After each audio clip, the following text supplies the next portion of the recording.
আমি ধরুন আমার কাজ এখন খুব সত্যি কথা বলতে কি আপনাকে বা আপনার দলকে কতটা ভোটে হারানো যায়, এবার মানুষ কি করবেন সে তো মানুষের বিষয়, কিন্তু আমার কাজ এখন যেটা দল বা নেত্রীও দিয়েছেন সেটা হচ্ছে সিটটাকে জিতিয়ে আনা।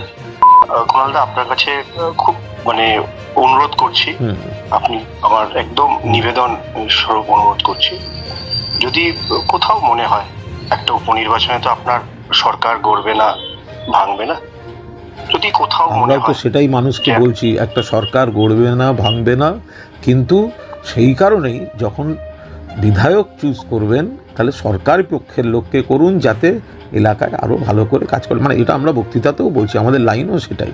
না, আমি আপনার কথাটা শুনলাম আর কি।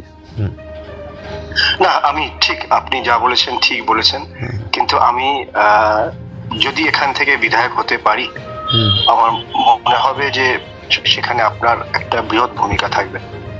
তাহলে তো আবার আর এক সর্বনাশ হবে, না হতে পারলে তো আবার এই বৃহৎ ভূমিকাটা সেক্ষেত্রেও খেয়াল থাকবে, কিন্তু আর এক সর্বনাশ, তাই না?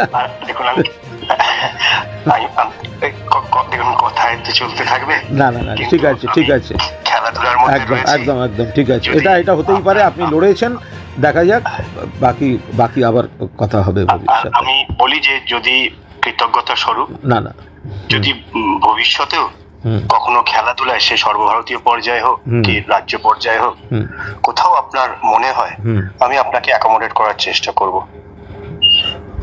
থ্যাঙ্কস, আপনি বলেছেন, আমার খুব একটা ওসবে আগ্রহ নেই, তবে ঠিক আছে, ভালো থাকবেন, পরে কথা হবে। মানিকতলা বিধানসভা কেন্দ্রের উপনির্বাচন সামনে, বিপুলভাবে তৃণমূল কংগ্রেস প্রার্থী শক্তি পাণ্ডে জিতবেন। এই পরিস্থিতিতে রবিবার 7ই জুলাই রাত 11:30টায় বিজেপির প্রার্থী কল্যাণ চৌবে আমাকে ফোন করেছিলেন।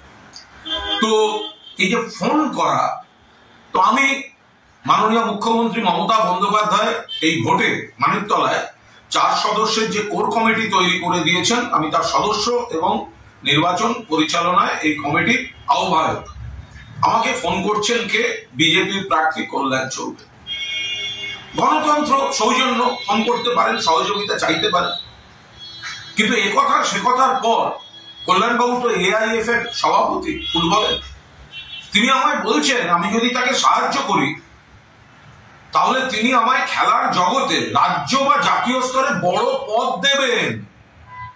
আমি এখন মোহনবাগানের সহসভাপতি, তো তিনি ভেবেছেন আমাকে বড় পদ দিলে আমাকে দিয়ে দলের অন্তর্ঘাত করানো যাবে।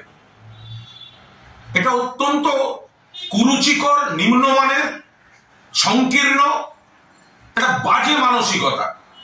প্রতিপক্ষের কাছে সহযোগিতা চাওয়া যেতে পারে, খেলার মাঠের সৌজন্যের পূর্ব পরিচয়, কিন্তু তার সঙ্গে এই যে ঘুষ দেওয়ার প্রবণতা, আপনি মনে করলে আমি আপনাকে জাতীয় স্তরে, আপনি AIF এর সভাপতি বলে কুণাল ঘোষ, আজ মনে রাখবেন কেন্দ্রীয় সরকার আমাকে টেলিফোন অ্যাডভাইসারি কমিটির চেয়ারম্যান করেছিল। আমার জীবনের অনেক ঝড় জলের পর আমি প্রত্যাখ্যান করেছিলাম। আমি বলছি অত্যন্ত খারাপ মানসিকতা বিজেপির এই প্রার্থী, এবং বিজেপির এই হচ্ছে হাল, গোহারা হারবে। সেই জন্য তৃণমূলের কোর কমিটির কনভেনারকে বলছি আপনি আমাদের সাহায্য করুন, আপনাকে বড় পদ দেব। এটা তো ঘুষ দেওয়ার চেষ্টা। আমি ওই অডিওটা, ওই অংশটা সকলের জন্য দিয়ে দিলাম। আর অতীতে উনি একটা অত্যন্ত অন্যায় কাজ করেছিলেন, সেগুলো স্বীকার করেছেন, সেই অংশটা আজকে দিচ্ছি না, শুধু ওই অংশটা আপনাদের দিয়ে দিলাম। এই বিজেপি আর এই প্রার্থী হারার পর এলাকা ছেড়ে পালিয়ে গেছিল, ভোট আটকে রেখেছিল মামলা করে। এখন যখন দেখছে গোহারা হারবে, তখন এইসব হচ্ছে ঘুষের অফার, এদের একটা ভোট দেবেন না।